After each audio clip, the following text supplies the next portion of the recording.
Dr. Epstein, I got a patient, his late 20s. Unfortunately, had a not very optimal hair transplant done in Turkey, around 4,000 grafts. Crazy, the thought of that.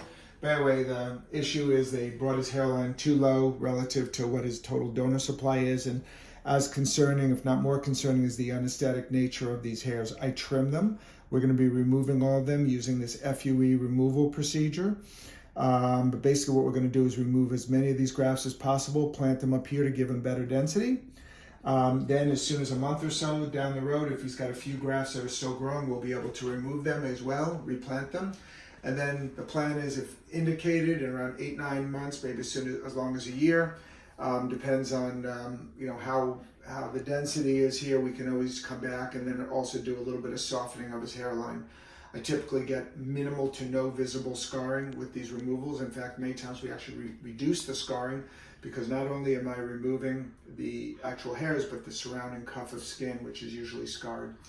Anyway, that's what I got. Anything you want to say? Just excited to be here. Okay, cool. Yeah. All right, this is Dr. Epstein. Thank you very much.